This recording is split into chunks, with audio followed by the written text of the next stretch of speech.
Friends, இந்த வீடியோல 1992 வெளிவந்த வெள்ளி விழா திரைப்படங்களை பார்க்க போறோம். சின்ன கவுண்டர் முதல் வெள்ளி விழா கண்ட படம்னா அது நம்ம கேப்டனோட சின்ன கவுண்டர் படம் தான். ஆர்பி உதயகுமார் இயக்கத்துல இளையராஜா இசையில் பொங்கல் அன்று 1992 வருடம் ஜனவரி 14 ரிலீஸ் ஆச்சு. இந்த படத்துல கேப்டனுக்கு ஜோடியா சுகன்யா மற்றும் மனோரமா கவுஞ்சில் வடிவேலுன்னு ஒரு குரூப்பே நடிச்சிருப்பாங்க. இந்த படம் சரியான சூப்பர் ஹிட் பிளாக் பஸ்டர் மூவின்னு சொல்லலாம். வேற லெவல்ல படம் ஓடிச்சு. 300 நாட்களுக்கும் மேல திரை அரங்குகள்ல சக்சஸ்ஃபுல்லா ஓடின திரைப்படம்னா சின்ன கவுண்டர் திரைப்படம் தான். இந்த படத்துல கேப்டன் ரொம்பவே ரொமான்டிக்கா நடிச்சிருப்பாரு. பாக்ஸ் ஆபீஸ் கலெக்ஷனை பாத்தீங்கன்னா படம் எடுக்க செலவு பண்ணதை விட பல மடங்கு வசூல் குவிச்சிருச்சுன்னு சொல்லலாம்.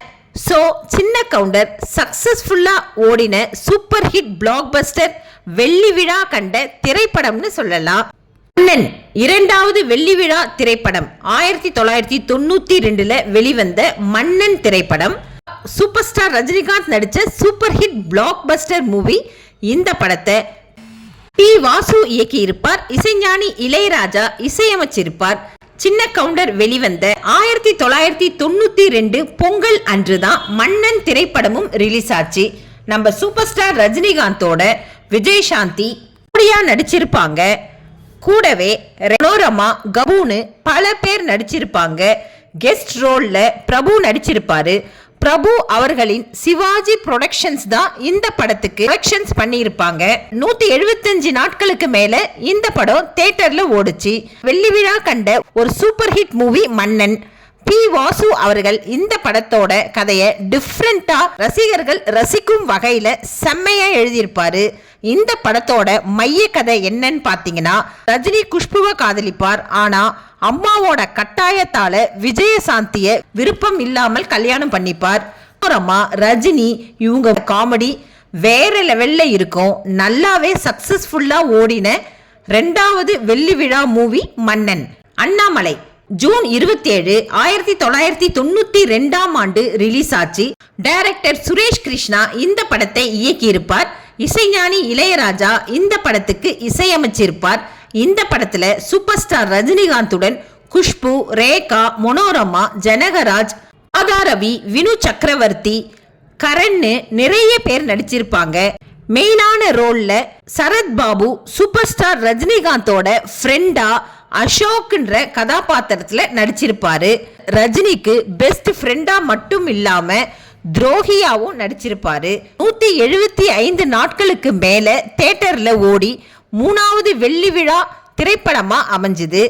அதிக வசூல் செய்த திரைப்படம்னா அது அண்ணாமலை திரைப்படம் தான். இந்த படத்துல வெற்றி நிச்சயம், இது வேத சத்தியம், இந்த ஒரே பாட்டுல அவர் எந்த அளவுக்கு டெவலப் ஆகி சவால்ல ஜெயிச்சு கோடீஸ்வரரா லைஃப்ல டாப்புக்கு வராருன்றது தான் படத்தோட ஹைலைட்.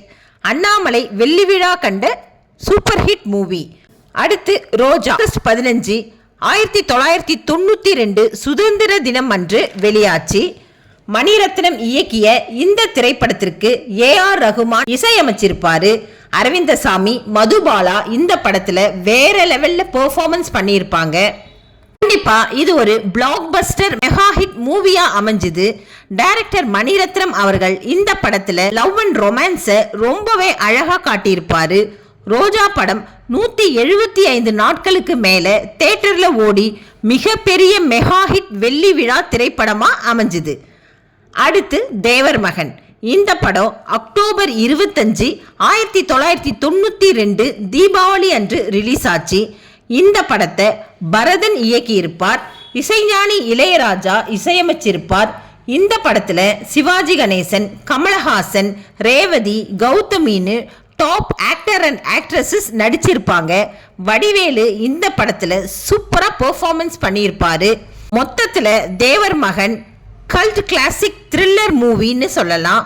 தமிழ் கலாச்சாரத்தை இந்த படத்துல செதுக்கி இருப்பாங்க.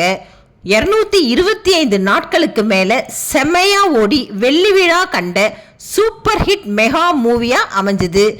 ஆக மொத்தத்துல 1992 வருடம் 5 மூவி தான் வெள்ளி விழா கண்ட திரைப்படமா அமைஞ்சது அப்படின்றது குறிப்பிடத்தக்கது. இந்த வீடியோவை பார்த்து உங்களோட கருத்தை கண்டிப்பா கமெண்ட் செக்ஷன்ல ஷேர் பண்ணுங்க. மீண்டும் இன்னொரு நல்ல பதிவுடன் சந்திக்கிறேன். நன்றி.